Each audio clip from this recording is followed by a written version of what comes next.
कैसे हैं आप? मूड कैसा है आपका? ठीक है। दो विचारधाराओं की लड़ाई हिंदुस्तान में हो रही है। एक तरफ नरेंद्र मोदी, मोहन भगवत, आरएसएस और दूसरी तरफ कांग्रेस पार्टी। बाकी पार्टियां विचारधारा की पार्टी नहीं है, सिर्फ दो विचारधारा की पार्टियां हैं। एक है बीजेपी और आरएसएस और दूसरी है कांग्रेस पार्टी। इस बात से आप सहमत हैं? इस बात को एक्सेप्ट करते हो ना? ये संविधान, ये हिंदुस्तान के हर नागरिक की रक्षा करता है। हर धर्म की, हर जात की, गरीबों की, हर भाषा की यह संविधान रक्षा करता है। और यह संविधान गांधी जी, अंबेडकर जी, कांग्रेस पार्टी और हिंदुस्तान की जनता ने देश को दिया था। आज बीजेपी और आरएसएस इस संविधान को खत्म करना चाहते हैं। वो चाहते हैं कि चुने हुए लोगों का हिंदुस्तान हो, अरबपतियों का हिंदुस्तान हो और इस देश में गरीबों के लिए कुछ ना बचे। वो चाहते हैं कि भाई भाई से लड़े, एक धर्म दूसरे धर्म से लड़े, एक जात दूसरी जात से लड़े, एक भाषा दूसरी भाषा से लड़े और इस लड़ाई में वो देश का धन अपने 10-15 अरबपति मित्रों को देना चाहते हैं। और कांग्रेस पार्टी, जिसने ये संविधान की लड़ाई लड़ी, आजादी की लड़ाई लड़ी, वो इस संविधान को बचाने में लगी है, इस संविधान की रक्षा करने में लगी है। और एक बड़ा सुंदर नारा भारत जोड़ो यात्रा में से आया जो सब कुछ समझा देता है। नफरत के बाजार में हमें मोहब्बत की दुकान खोलनी है। और हिंदुस्तान में मोहब्बत की दुकान जब ही खुलेगी जब इस संविधान की रक्षा होगी, जब यह संविधान मजबूत होगा और जब भाईचारा फैलेगा। बीजेपी जितनी भी नफरत फैलाए, जितनी नफरत फैलाए, जितने नफरत के वो बाजार खोलें, उतनी ज्यादा हम मोहब्बत की दुकानें हर चौराहे में, हर गांव में, हर जगह खोलेंगे। और एक बात समझ लीजिए, बाकी पार्टी वाले सब,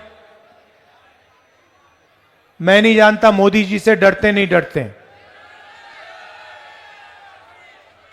केजरीवाल जरूर कांप जाते हैं।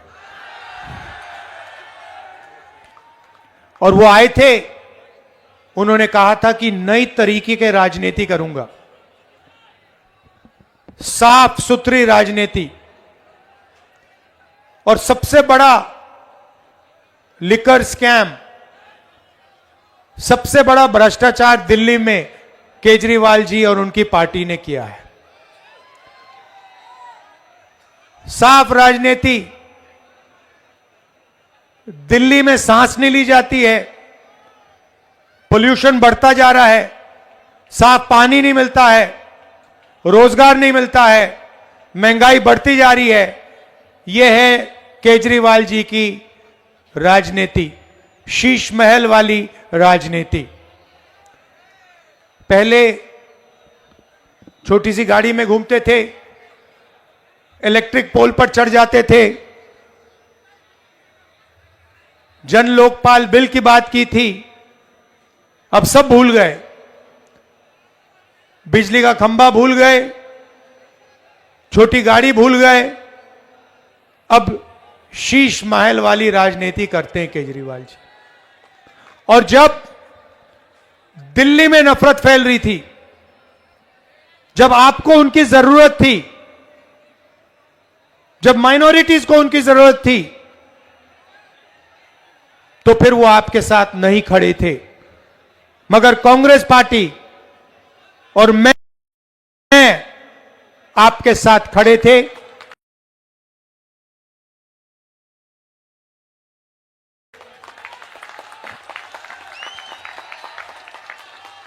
आप देखिए, बात समझ लीजिए, हमें नफरत का हिंदुस्तान नहीं चाहिए। हम नफरत का हिंदुस्तान नहीं होने देंगे। हमें डर का हिंदुस्तान नहीं चाहिए, और इस हिंदुस्तान में कोई नहीं डरेगा। ना गरीब डरेगा, ना माइनॉरिटी के लोग डरेंगे, ना दलित डरेगा, ना आदिवासी डरेंगे, ना किसान डरेंगे, कोई नहीं डरेगा। और जितना ये डर फैलाने की कोशिश करेंगे, जहां भी एक डर फैलाने की कोशिश करेंगे, हम इनके सामने खड़े होके मोहब्बत की दुकान, इनके मुंह के सामने, नरेंद्र मोदी के चेहरे के सामने हम मोहब्बत की दुकान खोलेंगे। और यह मत सोचिए, ये नरेंद्र मोदी जी जो हैं, इनसे कोई हम डरते नहीं हैं। आपने देखा होगा, पहले लंबे लंबे भाषण होते थे, 56 इंच की छाती होती थी। लोकसभा के चुनाव के बाद आपने इनका चेहरा देखा होगा, 400 पार हो गए इनके। क्या संविधान को ऐसे किया है नरेंद्र मोदी जी ने। कांग्रेस पार्टी ने नरेंद्र मोदी जी को ऐसे मत्था टेकवा के ये यहां लगवा दिया कांग्रेस पार्टी ने। हम विचारधारा के लिए लड़ते हैं, हम संविधान के लिए लड़ते हैं, और हमारे लिए हिंदुस्तान का हर एक नागरिक, जो कॉन्स्टिट्यूशन में लिखा है, हिंदुस्तान का हर एक नागरिक प्यारा है। हर एक नागरिक एक जैसे हैं, सब समान हैं, और सबकी रक्षा, सबके बीच में मोहब्बत, एकता, भाईचारा होना चाहिए। यह हमारी सोच है। आप देखिए, केजरीवाल जी ने लंबे भाषण किए। पहले ओखला इंडस्ट्रियल सेंटर हुआ करता था, यहां पे छोटे बिजनेसेस होते थे, इंडस्ट्री होती थी। कहां गई? कहां गई? मोदी खा गया और केजरीवाल ने खत्म कर दिया। नोटबंदी की नरेंद्र मोदी ने, गलत जीएसटी लागू की। क्यों? ओखला को खत्म करने के लिए, छोटे व्यापारियों को खत्म करने के लिए, स्मॉल और मीडियम बिजनेस वालों को खत्म करने के लिए, और अदानी अंबानी जैसे अरबपतियों के लिए रास्ता खोलने के लिए। हम अदानी और अंबानी वाला हिंदुस्तान नहीं चाहते हैं। हम हिंदुस्तान चाहते हैं भाईचारे का, एकता का, और हम चाहते हैं कि हर एक व्यक्ति इस देश में सपना देख पाए।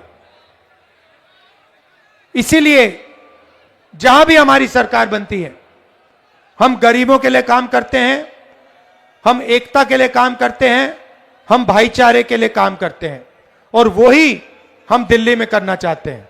आपने केजरीवाल जी के 10 साल देख लिए। उससे पहले आपको याद है शीला जी ने किस प्रकार से यहां पे काम किया था, इंफ्रास्ट्रक्चर बनाया था, पूरी दिल्ली को बदल दिया था। ये केजरीवाल लंबे लंबे भाषण करते हैं, भ्रष्टाचार करते हैं, मगर काम दिल्ली की जनता के लिए नहीं करते हैं। मैं आपसे पूछता हूं, केजरीवाल जी ने पोल्यूशन के बारे में क्या किया, मुझे बताओ। बीमारी फैल रही है, दमा फैल रहा है, एस्मा फैल रहा है, कैंसर फैल रहा है। लंबे लंबे भाषण हो गए, मगर पोल्यूशन के लिए आपके चीफ मिनिस्टर ने, केजरीवाल जी ने क्या किया है? रोजगार के लिए मुझे बता दो, सबसे ज्यादा बेरोजगारी हिंदुस्तान में आज है 50 साल में। ओखला में इंडस्ट्रियल सेंटर था, मैन्युफैक्चरिंग के लिए, छोटे बिजनेसेस के लिए, ओखला के लिए आपके चीफ मिनिस्टर ने क्या किया? रोजगार के लिए क्या किया? महंगाई कम करने के लिए उन्होंने क्या किया? कुछ नहीं किया, सिर्फ भाषण करते हैं। और मैंने सुना कि अपने बारे में कह रहे हैं कि मैं ईमानदार हूं। मतलब अपने आप को सर्टिफिकेट दे रहे हैं, जनता से नहीं पूछ रहे कि भैया मैं ईमानदार हूं, हां या ना। अपने आप को सर्टिफिकेट देने की मैं ईमानदार हूं। अपने आप को सर्टिफिकेट किसको देने की जरूरत होती है? जो बेईमान होता है वही अपने आप को सर्टिफिकेट देता है। ईमानदार आदमी अपने आप को सर्टिफिकेट नहीं देता है। ईमानदार आदमी को जनता सर्टिफिकेट देती है, और बोलने की जरूरत नहीं होती कि मैं ईमानदार हूं, मैं ईमानदार हूं। कोई जरूरत नहीं होती है। जनता जानती है कौन ईमानदार है, कौन ईमानदार नहीं है। आप आए थे, आपने कहा था कि आप ईमानदारी की राजनीति करेंगे, आपने ईमानदारी की राजनीति नहीं की। आपने लिकर स्कैम किया दिल्ली में, सबसे बड़ा लिकर स्कैम आपने दिल्ली में किया है, यह सच्चाई है। और अगर आप सचमुच में ईमानदारी की बात करना चाहते हैं तो आप दिल्ली की जनता से पूछो, भाषण में, ऐसे भाषण में जाके पूछो, सर्टिफिकेट उनसे मांगो। आपको अपने आप को सर्टिफिकेट देने की कोई जरूरत नहीं है। भाई और बहनों, एक बात मैंने पार्लियामेंट में की, हिंदुस्तान में 50% पिछड़ा वर्ग है, 15% माइनॉरिटी है। उसमें मुसलमान हैं, ईसाई हैं, सिख भाई हैं, 8% आदिवासी, 15% दलित। और मैंने सवाल पूछा, पार्लियामेंट में पूछा कि हिंदुस्तान की बड़ी बड़ी कंपनियों में, हिंदुस्तान की संस्थाओं में पिछड़े लोग, दलित, आदिवासी, माइनॉरिटी के कितने लोग दिखते हैं? आप बड़ी कंपनीज की लिस्ट निकालो। ये अरबपतियों की कंपनी है, अदानी, अंबानी, ये कंपनियां, इनके सीनियर मैनेजमेंट की लिस्ट निकालो, इनके मालिकों की लिस्ट निकालो, और आपको दिखेगा कि 90% लोगों की इसमें भागीदारी है ही नहीं। इनको 5-7% लोग चलाते हैं। नरेंद्र मोदी पूरा का पूरा प्राइवेटाइज करते जा रहे हैं। पहले पब्लिक सेक्टर हुआ करता था, गरीब लोगों को जगह मिलती थी। पहले पब्लिक सेक्टर, पब्लिक अस्पताल होते थे, उसका उदाहरण एम्स है। पहले पब्लिक सरकारी कॉलेजेस और यूनिवर्सिटीज होती थी। नरेंद्र मोदी एक के बाद एक इन सबको बंद करता जा रहा है। पहले आपको सेना में जगह मिलती थी, अब आपसे कहा जा रहा है, युवाओं से कहा जा रहा है कि अगर आप सेना में जाना चाहते हो तो 4 साल के बाद आपको बाहर कर दिया जाएगा और आपको पेंशन नहीं मिलेगी, आपको शहीद का दर्जा नहीं मिलेगा। सच्चाई है कि गरीबों के लिए ये सारे के सारे रास्ते बंद कर रहे हैं। अरबपतियों के दरवाजे के लिए दरवाजे खुल रहे हैं। अंबानी जी को ये अस्पताल, colleges, universities, infrastructure, airport, port, ये सारा का सारा पकड़ा रहे हैं। एक के बाद एक, एक के बाद एक। डिफेंस इंडस्ट्री पूरी की पूरी अदानी के हाथ में कर दी है।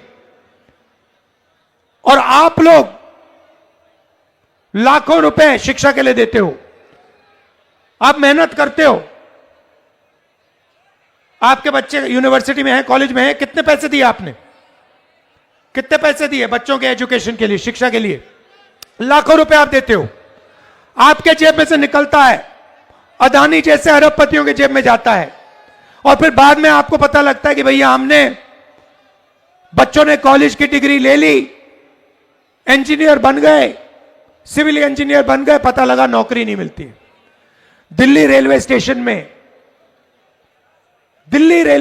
में, एक इंजीनियर मुझे कहता है लाल शर्ट पहनी हुई थी उसने, कुली का काम कर रहा था और उसने मुझे कहा, राहुल जी मैं सिविल इंजीनियर हूं, सिविल इंजीनियरिंग की डिग्री है, लाखों रुपए मेरे पिता ने दिए हैं मेरी शिक्षा के लिए और आज मैं कुली का काम कर रहा हूं।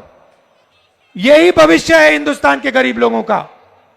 आप लोग मजदूरी कर सकते हो, आप लोग कुली का काम कर सकते हो, मगर आप लोग बड़ा बिजनेस नहीं चला सकते हो। आपके लिए सारे के सारे दरवाजे नरेंद्र मोदी जी ने और केजरीवाल जैसे नेताओं ने बंद कर रखे हैं। कांग्रेस पार्टी हमेशा गरीबों के लिए काम करती है। आप हमारे किसी भी स्टेट में देख लो, किसानों का हम कर्जा माफ करते हैं, कर्नाटक में महिलाओं को, तेलंगाना में महिलाओं को फ्री का बस टिकट देते हैं, हर महीने महिलाओं के बैंक अकाउंट में कांग्रेस पार्टी की सरकार पैसा डालती है। तेलंगाना की सरकार, कर्नाटक की सरकार, जहां भी हमारी सरकार बनती है हम गरीबों की मदद करते हैं, उनकी रक्षा करते हैं। यही हमारी विचारधारा है और यही हम दिल्ली में करने जा रहे हैं। आप हमारे कैंडिडेट को पूरा समर्थन दीजिए, जिताना है, अब जिताओगे, जिताना है, हां, भारी बहुमत से जिताना है इसको, ठीक है, और सही मेहनत करनी है तुम्हें। शाबाश, नमस्कार, जय हिंद, जय संविधान।